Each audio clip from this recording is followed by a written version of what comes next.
नमस्कार, दैनिक जिंदा सच में आपका स्वागत है। ये नज़र डालते हैं अब तक की सुर्खियों पे। दैनिक जिंदा सच ब्यूरो चीफ इंजीनियर गौरव चौधरी ने आज अपने मुस्लिम भाई बहनों को ईद की मुबारक देते हुए कहा कि ईद, दीपावली, क्रिसमस और गुरपूर्ब ये सब भारत की एकता और भाईचारे के प्रतीक हैं। इन दिनों में सभी मज़हब के लोग एक दूसरे को बधाई संदेश देते हैं। इंजीनियर गौरव चौधरी ने दैनिक जिंदा सच की पूरी टीम की तरफ से समस्त प्रदेशवासियों को ईद मुबारक दी है। रामगढ़ से हमारे संवाददाता गुरदीप कुमार ने बताया, एक तरफ यहां कोरोना वायरस के डर से लोग अपने घरों से नहीं निकल रहे, वहीं इस परिस्थिति में डॉक्टर, पुलिसकर्मी व समाजसेवी लोग सुरक्षा के लिए जान जोखिम में डालकर काम कर रहे हैं। ऐसे ही लोगों की हौसला अफजाई करने के लिए भाजपा युवा नेता और भाजयुमो राज्य कार्यकारी सदस्य आशीष गुप्ता ने अन्य साथियों के साथ मिलकर रामगढ़ पुलिस स्टेशन के सब इंस्पेक्टर रोहित शर्मा को फूल और प्रशंसा पत्र देकर सम्मानित किया। युवा नेता आशीष गुप्ता ने साथियों के साथ मिलकर रामगढ़ पुलिस स्टेशन पहुंचे। उन्होंने वहां पर मसीहा के रूप में काम कर रहे पुलिसकर्मियों का हौसला अफजाई करने के लिए गुलाब का फूल और प्रशंसा पत्र देकर उनको इस कार्य के लिए धन्यवाद ज्ञापित किया। इस मौके पर आशु ने कहा कि हमें सरकार द्वारा समय समय पर जारी की गई सलाह का पालन करना चाहिए। अगली खबर जम्मू से, यहाँ से हमारे संवाददाता मोहित सिंह ने बताया, भारतीय जनता पार्टी जम्मू कश्मीर के वरिष्ठ नेता राजीव चाड़क ने आज अपने मुस्लिम भाइयों को ईद मुबारक देते हुए कहा कि ईद, दीपावली, क्रिसमस और गुरपूर्ब ये सब भारत की एकता और भाईचारे के प्रतीक हैं। इन दिनों में सभी मजहब के लोग एक दूसरे को बधाई संदेश देते हैं ताकि इन पर्वों के बाद समाज एकजुट और समृद्ध हो। उन्होंने कहा कि भारत में एक कुप्रथा शुरू हो गई है जिसके अंतर्गत कब्र बनाने में भी प्रतिस्पर्धा शुरू हो गई है। एक व्यक्ति सीमेंटेड कब्र बनाता है, दूसरा टाइल्स जब मार्बल लगवाता है और तीसरा ग्रेनाइट पत्थर लगवाता है, जिससे गरीब वर्ग को भी उस पर स्पर्धा में भाग लेना पड़ता है, जिसके कारण गरीब और गरीब होता जा रहा है। जबकि इस्लाम में पक्की कब्र बनाना बिल्कुल वर्जित है, फिर भी परंतु इस प्रकार की कुप्रथा अभी तक चल रही है। अरसपुरा से हमारे संवाददाता नरेश कुमार ने बताया, भारतीय जनता पार्टी किसान मोर्चा के पूर्व जिला प्रधान प्रवीण सिंह पिंका ने कृषि विभाग से मांग करते हुए कहा है कि किसानों को जल्द से जल्द पनीरी लगाने के लिए धान का बीज दिया जाना चाहिए ताकि किसान समय पर धान की पनीरी लगा सके। आरएसपुरा में आयोजित एक पत्रकार वार्ता के दौरान भाजपा किसान मोर्चा के पूर्व जिला प्रधान ने कहा कि किसानों को बीज न मिलने के कारण किसान पनीरी नहीं लगा पा रहे हैं। किसान नेता ने कहा कि हर साल किसानों को सुविधाएं नहीं मिल पाती, जिस कारण किसान समय पर अपनी फसल नहीं लगा पाते। उन्होंने कहा कि सीमावर्ती किसान रोजाना कृषि विभाग के चक्कर काट रहे हैं, लेकिन उन्हें विभाग द्वारा बीज मुहैया नहीं करवाया जा रहा। उन्होंने कृषि विभाग के अधिकारियों से मांग करते हुए कहा कि जल्द से जल्द किसानों को बीज मुहैया करवाया जाना चाहिए। उन्होंने कहा, अगर प्रवासी मजदूर नहीं आए तो किसानों की फसल भी नहीं लग पाएगी, जिसके लिए सरकार को कदम उठाने की ज़रूरत है। अगली खबर भी अरसपुरा से, यहाँ से हमारे संवाददाता नरेश कुमार ने बताया, अरसपुरा के सीमावर्ती गाँव सीर में शुक्रवार शाम चोरों ने घर में चोरी की वारदात को अंजाम देते हुए घर में रखे गए सोने के आभूषण तथा नकदी चुरा ली। बताया जा रहा है, जब चोरों ने इस घटना को अंजाम दिया तब घर में कोई भी सदस्य मौजूद नहीं था। पीड़ित परिवार ने इस संबंध में अरसपुरा पुलिस स्टेशन में शिकायत दर्ज करवाई है। वहीं पुलिस ने मौके पर पहुंच छानबीन शुरू कर दी है। वहीं घर के मालिक बलकार सिंह की पत्नी बीना देवी ने बताया कि शुक्रवार शाम किसी काम के लिए वे घर से बाहर गए हुए थे और जब घर में लौटकर वापिस आए तो घर के ताले टूटे हुए दिखे। अंदर रखा गया सारा सामान बिखरा पड़ा हुआ था। उन्होंने बताया कि अलमारी में रखा गया सोना चांदी तथा नकदी गायब थी, जो चोर अपने साथ चोरी कर ले गए। वहीं दिन दिहाड़े चोरी की पेश आई वारदात ने लोगों में दहशत का माहौल पैदा कर दिया। थाना प्रभारी का कहना है कि मामले की जांच की जा रही है।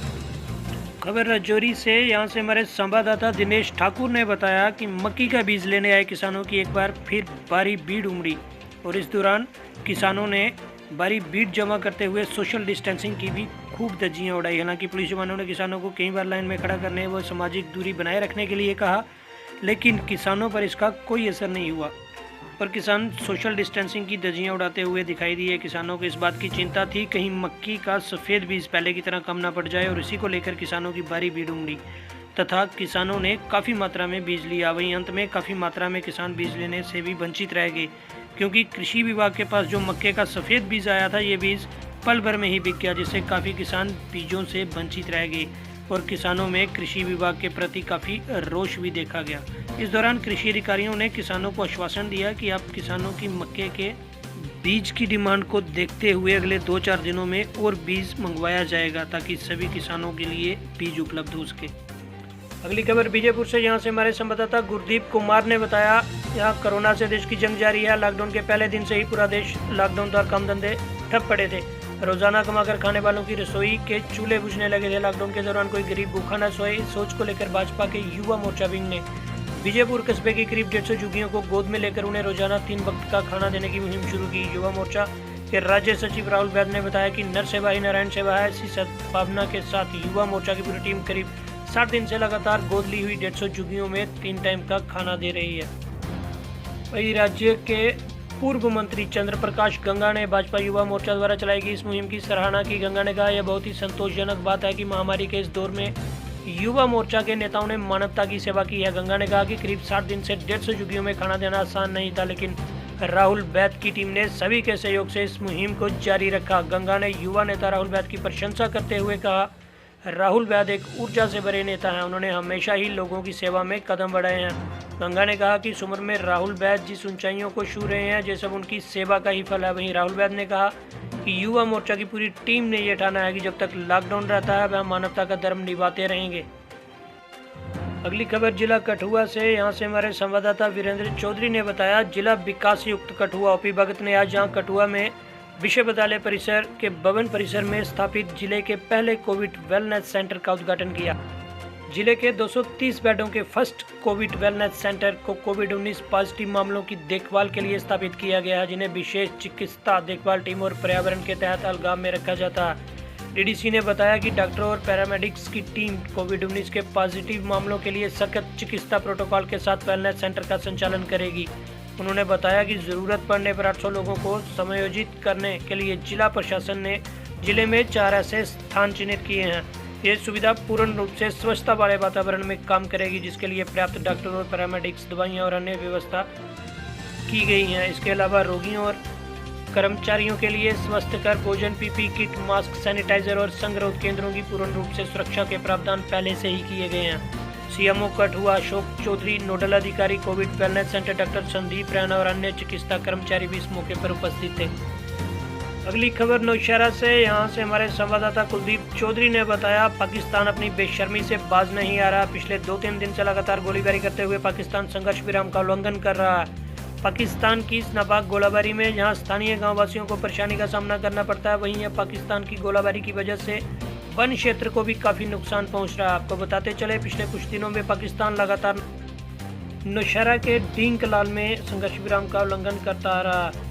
पाकिस्तान की गोलाबारी में वन क्षेत्र को भी आग लगी, जिससे काफ़ी ज़्यादा पेड़ जल चुके हैं। वहीं डींकलाल के सरपंच रमेश चौधरी ने स्थानीय लोगों से अपील की है कि अगर आप कहीं भी आग लगी हुई देखें तो तुरंत अग्निशमन कर्मचारियों को सूचित करें। सरपंच रमेश चौधरी ने कहा कि कोई भी अग्निशमन कर्मचारी की गाड़ी आती है, जो अग्निशमन कर्मचारी आग बुझाने के लिए आते हैं, तो हमारा दायित्व बनता है कि हम उनकी मदद करें। साथ ही सरपंच रमेश चौधरी ने लोगों से अपील की कि अपने खेतों में आग ना लगाएं, क्योंकि पहले ही पाकिस्तान की बेशर्मी की वजह से बहुत सारा वन क्षेत्र जल चुका है। सरपंच रमेश चौधरी ने कहा कि लोगों की सुरक्षा के साथ साथ वन क्षेत्र की सुरक्षा में सहयोग करना भी हम सभी का कर्तव्य है। तो ये थी अब तक की सुर्खियां। जम्मू कश्मीर व देश विदेश की तमाम जानकारियों को जानने के लिए बने रहिए दैनिक जिंदा सच के साथ। Well, it is hard time for all of us. Due to coronavirus, we have break the situation as earlier it was. But time never stopped for anyone. But it doesn't mean that we should go out and prepare for all the competitive exam. We can utilize this time by doing self-study and taking help of Aspire Ada YouTube channel. To start with, you need to prepare a proper schedule for all the subject, and without going out, you should complete all the syllabus by yourself. And when the critical situation will end, here you are. Hooray! You are ready for all the competitive exam. Utilize this time until it go. Aspire Ada Institute, best institute in Jammu for all the competitive exams. We care for you. Stay home.